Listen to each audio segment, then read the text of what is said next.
What's up, you guys? It's KeAmber Vaughn, aka Coach Key, coming back to you with another video. If you are new to my channel, welcome, and if you're not new, welcome back. Be sure to hit the subscribe button and also tap the bell so that you are notified of every new video that I post. So as you guys can tell by the title of this video, I'm going to be doing the debt-free future video. Now, this was like a popular tag video, I think last month or maybe even the month before. I'm not really sure who started the whole thing, but I'm not going to tag anybody at the end. So if you are watching this video and you make your own finance, budgeting, debt freedom type of videos on YouTube, feel free to kind of tag yourself by doing this video yourself and tag me in the comment section so that I can watch your reaction video. So the way that this is going to go, I'm going to read the questions and then I'm going to answer them, and there are 5 questions total. So question number 1 is, when did you start your debt-free journey? So I kind of had 2 parts to my debt-free journey. I tried starting like some years back when I was about $45,000 in debt, but I didn't really have a plan per se. It was just, oh, I have extra money, let's throw it towards debt. And I would do that for a couple months, and because I wasn't saving money, then I would quit, and then I would start back and I would quit. So my second start of my journey was in October of 2016. That's kind of when I started my financial freedom journey. I started my debt-free journey, so that part of it, the following month in November. So October was mainly like starting to budget and starting to kind of get those kind of things in place, really like financial planning, I could say. And then in November of 2016 is when I actually started putting extra money towards debt and starting to do kind of like that snowball kind of effect, I guess you could say. So question number 2 is, how long do you think it will take you to become debt free? Actually, I think it's going to take me about 45 more days. So when I first started this in November of 2016, that's when I first made my first like extra payment towards debt. I had about $25,511 in debt, if I'm not mistaken, and that was spread across 8 debts. And now as of today, it is, I don't know what day it is. What day is it? It is April 10th, Tuesday, April 10th. So as of today, I only have $3,900. Oh, I don't have it on my board.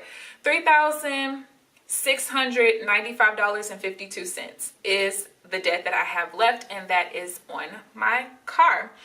And it says, if you're comfortable doing so, briefly share what your current debt consists of. Like I said, it's just my car loan that is left. I purchased this car back in July of 2015 because I'm coming up on my 3-year anniversary. Question number 3, do you plan to celebrate or reward yourself once you are debt free? If so, how? Yes, I plan to take myself on some kind of vacation. I don't know where I'm going. I don't know when I'm going, but I do know that I'm going on vacation. But with me traveling so much for business right now, it's kind of hard for me to figure out when exactly I want to do it. But I do know that I want to take myself on some kind of tropical vacation because I deserve it. Okay? So question number 4, what does your debt-free future look like? How will life change once you are debt-free? I don't really think life will change per se. The biggest thing that will change is the fact that I won't be putting like on average $1,200 to $1,400 towards debt anymore. Actually, by the time I'm done with all of my debts, just like the minimum payments, I would have freed up $800 a month that was going towards debt bills every month. But since I started this journey in November 2016, I've been averaging $1,200 to $1,400 a month that I've been putting as extra towards my debts. And actually last month I put over $3,000. So the biggest thing is that I will have that extra money that I will be using to start getting into real estate investing. So that's another part of my channel that you guys will be able to see. There's going to be like a different series coming up, probably sometime in the fall or so. I do want to start getting into investing in rental properties, so I'll take you guys through the ins and outs of that, my journey. There's going to be some ups and downs, I already know, because one of the biggest things is that because I'm self-employed, I write off everything I possibly can.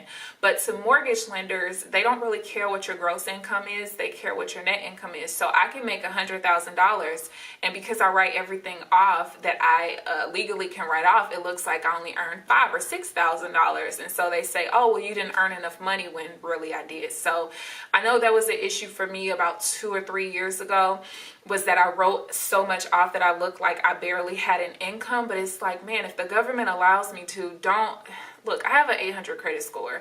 I've never defaulted on anything. I've never so much as had a late payment. Look at my gross income. Okay, just look there. So I don't know how difficult it's going to be for me to tap into real estate investment, but when I do, that is what my future looks like.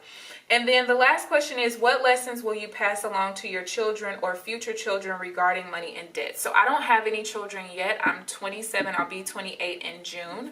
But one of the biggest things was that I didn't want to start having kids until I was debt free, until I could become a stay-at-home mom. I wouldn't have to worry about going to work and, you know, missing my kids' first steps and their first this and their first that. So I've been financially secure, and to that point for a couple of years now. The only part I was missing was being debt free.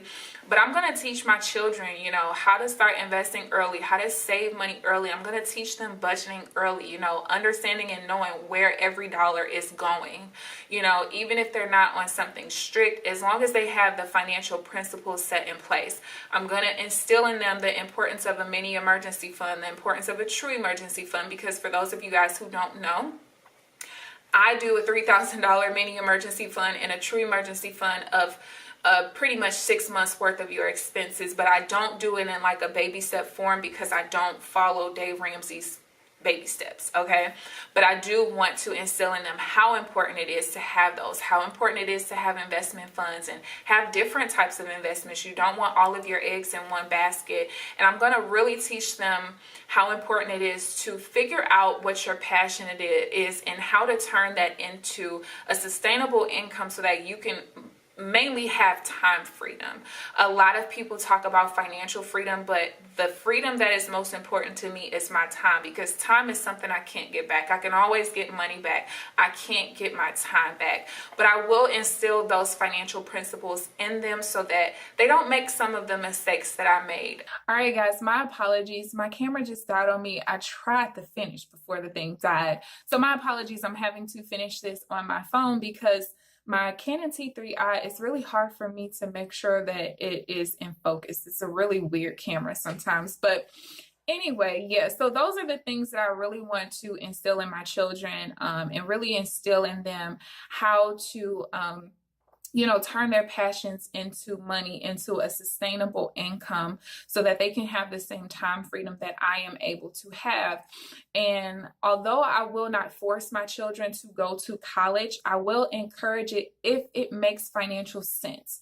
You know, if my children want to actually go into regular careers, whether it's nursing like me, whether they want to be doctors, lawyers, anything where it kind of makes sense for them to go to college, I will encourage that, but it will be something where I'm saving and they're saving up for their college education so that they don't have to get student loans. Or maybe they'll end up like me, where I play sports and I came out with my bachelor's in nursing with only $7,900 in loans because of academic and sports scholarships. So those are really the things, making sure I'm instilling budgeting, you know, how important money is, and all of that good stuff. I want to instill in them everything that was instilled in me, but I want to be able to instill it in them to the level that I've instilled it in myself. My parents were never like broke or anything. I didn't grow up with lack at any point. My parents taught me about credit, how to build my credit and stuff like that. But what I did not get from them was really, really good money principles. Some of the money principles that I have now, only because they didn't get it from their parents. They had to kind of find their way. So one thing that I can say about my family is generation after generation, we get better and better. So I can only imagine if my children, you know, are better than me, where they will be able to get to by my age. So yeah, that is my debt-free future tag video. Again, I'm not going to tag anybody, but if you're watching this and you have not made this video of your own on your channel, feel free to do so, and make sure that you tag my name in your comment section so that I can watch your video as well. So I hope that you guys enjoyed this video. Please give this video a thumbs up, subscribe if you haven't already. But other than that, I will see you guys this Friday in the week 1 April 2018 budget results video. Bye guys.